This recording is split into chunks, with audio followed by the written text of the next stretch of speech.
Hello నమస్తే. ముఖ్యమంత్రి రేవంత్ రెడ్డి గారు రేపు మ్యూసీ బ్యూటిఫికేషన్ పేరుతో జరిగే లూటిఫికేషన్ కార్యక్రమాన్ని, మ్యూసీ బ్యూటిఫికేషన్ పేరుతో నిరుపేదలని, మధ్యతరగతులని, నిర్వాసితుల్ని చేసి అక్కడ ఒక 1.5 కోట్ల ప్రాజెక్టు, 1.5 కోట్లతో మ్యూసీ బ్యూటిఫికేషన్ చేసే కార్యక్రమాన్ని రేపు ఇంకొక లెవెల్కి తీసుకుపోతున్నారు. రేపు ముఖ్యమంత్రి గారు డీటెయిల్డ్ ప్రాజెక్ట్ ప్లాన్, జాగ్రత్తగా గమనించండి, డీటెయిల్డ్ ప్రాజెక్ట్ ప్లాన్ పేరుతో కొంతమంది ప్రముఖులను తాజ్ కృష్ణ హోటల్లో సమావేశమవుతున్నారు. ప్రముఖులతో తాజ్ కృష్ణ హోటల్లో సమావేశమవుతున్నారు. మూసీ బ్యూటిఫికేషన్ పేరుతోటి చేసే ఒక కార్యక్రమానికి తాజ్ కృష్ణలో వాళ్ళని పిలిపించి వాళ్ళకు ఒక ప్రజెంటేషన్ ఇచ్చి వాళ్ళతో డిన్నర్ చేసి ఈ ప్రాజెక్ట్ని ముందుకు తీసుకుపోవాలనుకుంటున్నాడు. వాస్తవానికి ముఖ్యమంత్రి గారు ముందు మాట్లాడవలసింది, ఈ ప్రాజెక్టు ముందరికి పోవాలంటే ముందు మాట్లాడవలసింది ఎవరైతే నిర్వాసితులు అవుతున్నారో, ఎవరైతే అక్కడ ఇండ్లు కోల్పోతున్నారో, ఎవరైతే అక్కడ అపార్ట్మెంట్లు కోల్పోతున్నారో వాళ్ళని పిలిచి వాళ్ళతోటి ముందు మాట్లాడవలసింది. కానీ ఆయన వాళ్ళతోటి మాట్లాడకుండా ఎవరితోటి మాట్లాడుతున్నాడు? పరిశ్రమలు. ఎవరిని పిలిచిండు రేపు? ఈ Musi beautification plan, detailed Musi beautification plan, detailed project plan. ఇది ప్రాజెక్ట్ రిపోర్ట్ కాదు. డీటెయిల్డ్ ప్రాజెక్ట్ రిపోర్ట్ ఇంకా ప్రిపేర్ కాలేదు. డీటెయిల్డ్ ప్రాజెక్ట్ రిపోర్ట్ ప్రిపేర్ కాకుండానే చాలా ముందుకు వెళ్ళిపోతున్నాడు ముఖ్యమంత్రి గారు. నార్మల్గా అయితే డీటెయిల్డ్ ప్రాజెక్ట్ రిపోర్ట్ అయిన తర్వాతనే మిగతా కార్యక్రమాలన్నీ చేయాలి. ఇప్పుడు రేపు తాజ్ కృష్ణలో చేసే కార్యక్రమం కూడా డీటెయిల్డ్ ప్రాజెక్ట్ రిపోర్ట్ తయారైన తర్వాతనే చేయాలి. ఆయన ఎవరిని పిలుస్తున్నారో అక్కడ ఉండే నిర్వాసితులతో మాట్లాడకుండా ఆయన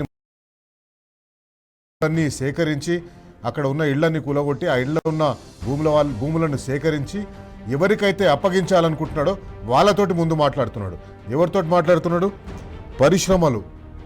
పరిశ్రమల్లో ప్రముఖులు, వాళ్ళని పిలిచిండు. మీరు ఇక్కడ ఏం చేయగలుగుతారు? నేను మీకు ఈ పేదల ల్యాండ్ తీసుకొని మీకు ఇస్తున్నాను. ఇక్కడ మీరు ఏం చేయగలుగుతారు? ఎంత కమిషన్లు ఇవ్వగలుగుతారు? ఎన్ని మూటలు ఇవ్వగలుగుతారు? ఇది అడగడం కోసం పారిశ్రామికవేత్తలు పిలుస్తున్నాడు. అట్లనే స్థిరాస్తి వ్యాపారం చేసుకునే వాళ్ళని కూడా పిలుస్తున్నాడు. ఎందుకంటే అక్కడ రేపు పొద్దున రియల్ ఎస్టేట్ పెరుగుతుంది. మన ముఖ్యమంత్రి ఆయన్నే చెప్పిండు, ఆయనకు తెలిసింది రియల్ ఎస్టేట్ విద్య ఒకటే అని చెప్పేసి ఆయనే చెప్పిండు. కాబట్టి రియల్ ఎస్టేట్ వ్యాపారులను రేపు పిలుస్తున్నాడు. అట్లాగే ఫార్మా, ఆతిథ్య రంగాలు అంటే హాస్పిటాలిటీ ఇండస్ట్రీ, ఈ హోటళ్ళు, రెస్టారెంట్లు వీళ్ళు పెట్టే వాళ్ళు ఉంటారు కదా, వాళ్ళని పిలుస్తున్నాడు. అంటే పేద మధ్యతరగతి వాళ్ళ భూములు తీసుకొని అక్కడ ఏం చేయబోతున్నాడు అనేది ఆయన ప్రయారిటీస్ ఇక్కడనే తెలిసిపోతున్నాయి. ఆతిథ్య రంగాలు.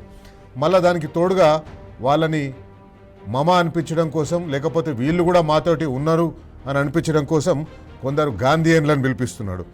పర్యావరణవేత్తలను కూడా పిలిపిస్తున్నాడు. అట్లాగే రిటైర్డ్ జడ్జిలు, అడ్వకేట్ జనరల్, సీనియర్ న్యాయవాదులు, పట్టణ ప్రణాళిక నిపుణులను పిలుస్తున్నాడు. ఆర్కిటెక్ట్లను పిలుస్తున్నాడు. ఐటీ, వైద్యులు, వివిధ దేశాల కన్సల్టెంట్లు, జాతీయ స్థాయిలో గుర్తింపు పొందిన కొందరు ప్రముఖులను కూడా దీనికి పిలుస్తున్నారు. ఆ జాతీయ స్థాయి గుర్తింపు పొందిన ప్రముఖుల్లో ఒకరు మేధా పట్కర్, నర్మదా బచావ్ ఆందోళన నిర్వహించిన మేధా పట్కర్ గారు చాలా సీనియర్ పర్యావరణవేత్త. దేశవ్యాప్తంగా అనేక పర్యావరణ సంబంధిత కార్యక్రమాల్లో ఆమె పాల్గొన్నది. అయితే ఇక్కడ కీలకమైన విషయం ఏంటంటే యూపీఏ 2 ప్రభుత్వం ఉన్నప్పుడు ఒక చట్టం తీసుకొచ్చిండ్రు. ఏంది? Right to fair compensation and transparency in land acquisition and rehabilitation and settlement act 2013. UPA 2 ప్రభుత్వం ఉన్నప్పుడు 2013 సంవత్సరంలో, అంటే వాళ్ళు దిగిపోయే కంటే ఒక సంవత్సరం ముందు ఒక చట్టం తీసుకొచ్చిండ్రు. Right to fair compensation and transparency in land acquisition. ఆ యాక్ట్ తీసుకురావడానికి ప్రధాన కారణం మేధా పట్కర్ గారు చేసిన ఆందోళనలు ఇన్స్పిరేషన్ తీసుకొని ఈ ల్యాండ్ రీహాబిలిటేషన్ చట్టాన్ని తీసుకొస్తున్నామని అనేక సందర్భాల్లో అప్పటి ప్రధానమంత్రి, ఎంపీ, లోక్సభలో ఉన్న ఇప్పటి లోక్సభ ప్రతిపక్ష నాయకుడు రాహుల్ గాంధీ గారు అనేక సందర్భాల్లో మేధా పట్కర్ పేరు తీసుకొని చెప్పింది. అయితే మేధా పట్కర్ ఏమన్నది? ఆమె రేపు ఆ ఆహ్వానాన్ని తిరస్కరించింది. ఆ ఆహ్వానాన్ని తిరస్కరించి ఆమె ఏం చెప్పిందంటే ఒక సుదీర్ఘమైన లేఖ రాసింది. మూసీ బ్యూటిఫికేషన్ పేరుతో రేవంత్ సర్కార్ సాగిస్తున్న విధ్వంసంపై దేశవ్యాప్తంగా మేధావులు హక్కుల కార్యకర్తలందరూ గలమెత్తుతున్నారు. అందులో ఒకరు మేధా పట్కర్, గాంధీ ముని మనవడు తుషార్ గాంధీ కూడా ఇందులో ఉన్నారు. తాజాగా మేధా పట్కర్ రేవంత్ రెడ్డి సర్కారు తీరును ఎండగడుతూ ఒక ఘాటైన లేఖ రాసిండ్రు. ఆ లేఖలో మేధా పట్కర్ కీలకమైన అంశాలను ఎత్తి చూపారు. సీఎం రేవంత్తో పాటు కాంగ్రెస్ అగ్రనేతలను ఆమె నిలదీశారు. ఆమె ఏం చెప్పింది, ఏమన్నది? గాంధీ విగ్రహం పేరిట పేదల ఇల్లు కూల్చడం ఆపండి, బాధితుల అనుమతి ప్రజాభిప్రాయం లేకుండా ప్రాజెక్టు ఎట్లా చేపడతారు, ప్రజల అనుమతి లేకుండా భూమి సేకరణను ఎట్లా చేస్తారు, భూసేకరణ నోటిఫికేషన్ ఎట్లా ఇస్తారు, ఇది ప్రజాస్వామ్య విరుద్ధం. మూసీ ప్రాజెక్టు డిపిఆర్ను ముందు ఇంగ్లీష్, తెలుగు, ఉర్దూ భాషల్లో విడుదల చేయాలని ఆమె డిమాండ్ చేసింది. కనీసం 2 నెలల పాటు సూచనలు, అభ్యంతరాలు స్వీకరించాలి. Environmental assessment, social impact assessment, ఇవి 2 కీలకమైనవి. కేంద్ర ప్రభుత్వం తీసుకొచ్చిన 2013 చట్టంలో ఈ 2 కూడా ఉన్నాయి. ఎన్వైరన్మెంటల్ ఇంపాక్ట్ అసెస్మెంట్ అంటే పర్యావరణానికి ఎలాంటి పర్యావరణంపై ఇది ఎలాంటి ప్రభావం చూపబోతుంది అనేది ఎన్వైరన్మెంటల్ ఇంపాక్ట్ అసెస్మెంట్. అట్లాగే సోషల్ ఇంపాక్ట్ అసెస్మెంట్ అంటే అక్కడ ఉండే వివిధ కమ్యూనిటీ వాళ్లకు అది ఏ రకంగా దాన్ని ఇంపాక్ట్ ఉండబోతుంది అనేది ఒకటి చేయాలి. సో ఈ అధ్యయనం కోసం ఒక కమిటీని వేయాలని ఆమె డిమాండ్ చేసింది. తర్వాత మేధా పట్కర్ లాగానే తుషార్ గాంధీ, మహాత్మా గాంధీ ఎవరి పేరు మీదనైతే 5,000 కోట్ల రూపాయలు పెట్టి విగ్రహం పెట్టాలనుకుంటున్నారో ఆ విగ్రహాన్ని ఒక విగ్రహాన్ని ముందుగా చూపించి ఆ విగ్రహం మాటున వ్యాపారాలు చేయాలనుకుంటున్నారో ఆయన మునిమనవడు గాంధీ సరోవర్ ప్రాజెక్టును మరోసారి తీవ్రంగా వ్యతిరేకించిండు. ఇప్పటికే సోషల్ మీడియా వేదికగా రేవంత్ సర్కార్ విధ్వంసాన్ని ఆయన వ్యతిరేకించారు. తాజాగా మరోసారి రేవంత్ ప్రభుత్వ ధోరణిపై మండిపడ్డారు. గాంధీ ఆలోచనలు హృదయాల్లో ఉండాలి, అంతేగాని విగ్రహాలు పెట్టినంత మాత్రాన గాంధీని గౌరవించినట్టు కాదని ఆయన అన్నారు. మేమే రాజులం అనే ధోరణిని పాలకులు మార్చుకోవాలని తుషార్ గాంధీ హెచ్చరించారు. ఎందుకంటే తుషార్ గాంధీ కూడా బహుశా తెలిసినట్టుంది. ఏమనంటే రేవంత్ రెడ్డి ఒకసారి నేనే రాజు నేనే మంత్రి అన్నాడు, అంటే నేను ఏది చేస్తే అది చెల్తుందన్నారు. అందుకు చెప్పినట్టు ఒకసారి తుషార్ గాంధీ ఏమన్నాడో విందాం. ये मुमकिन नहीं है आज के जमाने में। अगर आप को याद हो तो राहुल जी के पास भी एक शिकायत गई थी उनके एक चीफ मिनिस्टर के एटीट्यूड के बारे में, और उन्होंने पब्लिकली ये स्टेटमेंट किया था कि भाई वो गद्दी पे बैठने से पहले बात सुनते हैं, गद्दी पे बैठने के बाद नहीं सुनते। ये जो बिलीफ कि we are kings and we are rulers, ये एक हमारी डेमोक्रेसी का एक सबसे बड़ा failure. I don't believe, I oppose this politics of statues, और इसलिए मैं तो चाहता ही नहीं कि बापू का स्टैच्यू कहीं पर भी बनाया जाए या लगाया जाए। जब तक हमारे दिल में गांधीयन थॉट नहीं आता तब तक स्टैच्यू से हमको कोई प्रेरणा मिलने वाली नहीं। విన్నారు కదా తుషార్ గాంధీ ఏమన్నాడు. ఆయన రాహుల్ గాంధీని ఉటంకిస్తూ రాహుల్ గాంధీ ఒక సభలోనే చెప్పిండ్రు, గద్దీపై బయటనే తక్ అంటే కుర్చీ ఎక్కే వరకు నా మాట విన్నారు, కుర్చీ ఎక్కిన తర్వాత నా మాట వింటలేరు అని చెప్పేసి రాహుల్ గాంధీ చెప్పినట్టు తుషార్ గాంధీ గారు చెప్తున్నారు. అట్లాగే నేనే రాజు నేనే మంత్రి అన్నట్టుగా ఇక్కడ పాలకులు వ్యవహరిస్తే సరికాదు, ప్రజల అభిప్రాయాలతోటి వాళ్లకు సంబంధం ఉండాలి, ప్రజల అభిప్రాయాలను తెలుసుకోవాలని చెప్పేసి తుషార్ గాంధీ కూడా మరొకసారి గుర్తు చేసిండు.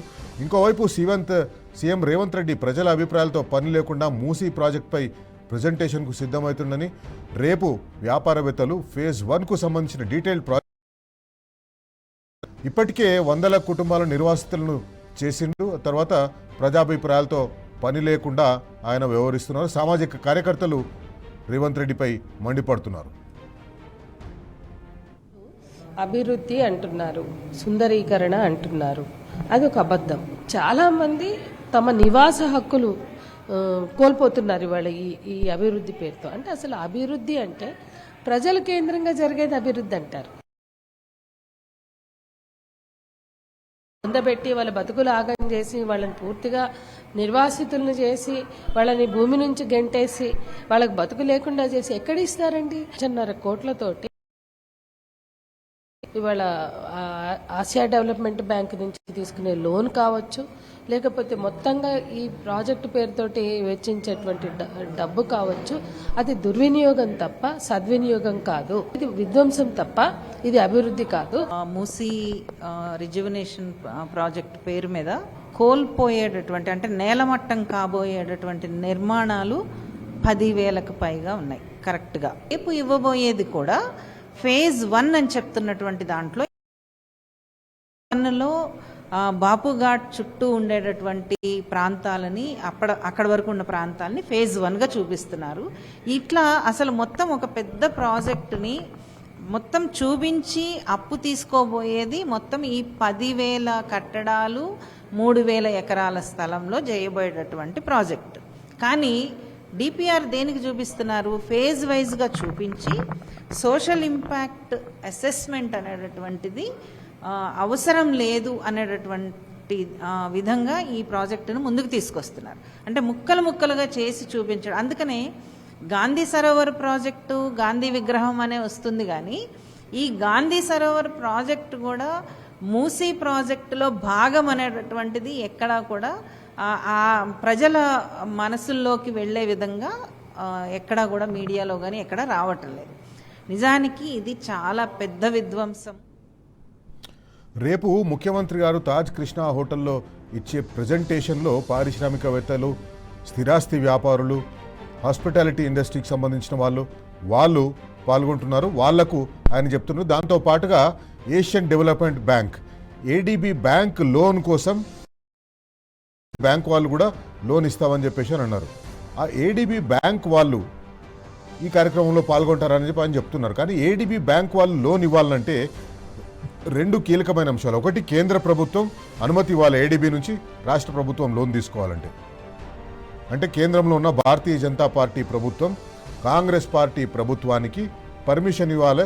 మీరు మూసీ రిజువనేషన్ ప్రాజెక్ట్ కోసమో లేకపోతే గాంధీ సరోవర్ ప్రాజెక్ట్ కోసమో మీరు లోన్ తీసుకోవచ్చు అని చెప్పేసి వాళ్ళు అనుమతి ఇవ్వాలి. ఆ అనుమతి ఇచ్చిన తర్వాత డీటెయిల్డ్ ప్రాజెక్ట్ రిపోర్ట్ ప్రిపేర్ చేయాలి. ఆ డీటెయిల్ ప్రాజెక్ట్ రిపోర్ట్ ప్రిపేర్ చేసేందుకోసం social impact assessment, environmental impact assessment ఈ 2 కూడా కార్యక్రమాలు చేయాలి.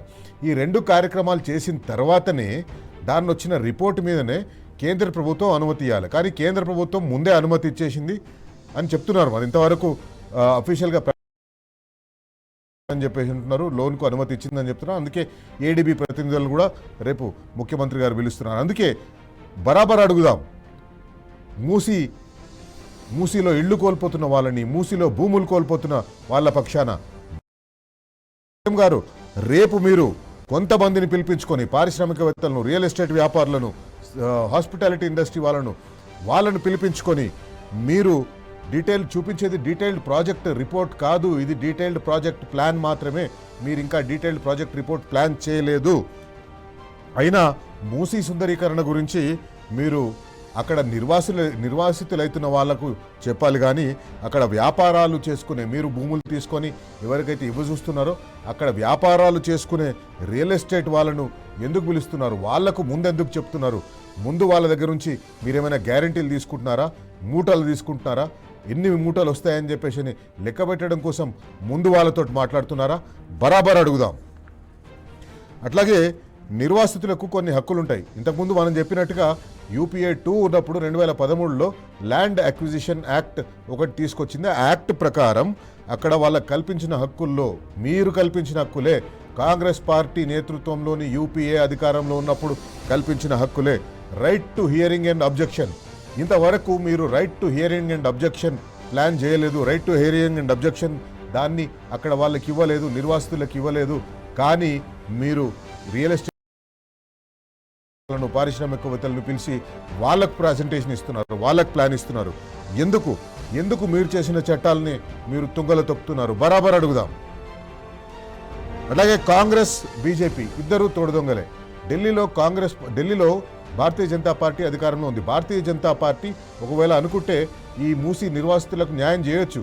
ఈ డీటెయిల్ ప్రాజెక్ట్ రిపోర్ట్ రాకుండా, ఎన్వైరన్మెంటల్ ఇంపాక్ట్ అసెస్మెంట్ జరగకుండా, సోషల్ ఇంపాక్ట్ అసెస్మెంట్ జరగకుండా మేము ఏడీబీ నుంచి మీరు లోన్ తీసుకోవడానికి సమ్మతించము అని భారతీయ జనతా పార్టీ నేతృత్వంలోని ఎన్డీఏ ప్రభుత్వం చెప్పే అవకాశం ఉంది. కానీ వాళ్ళు చెప్తలేరు. ఇక్కడ మాత్రం డ్రామాలు ఆడుతున్నారు. భారతీయ జనతా పార్టీ దీన్ని వ్యతిరేకిస్తున్నట్టుగా. కానీ అక్కడ మాత్రం ఇద్దరు కలిసే పనిచేస్తున్నారు. Environmental impact assessment, social impact assessment తీసుకోకుండా లోన్కు అనుమతి ఎట్లు ఇస్తున్నారు? బరాబర్ అడుగుదాం.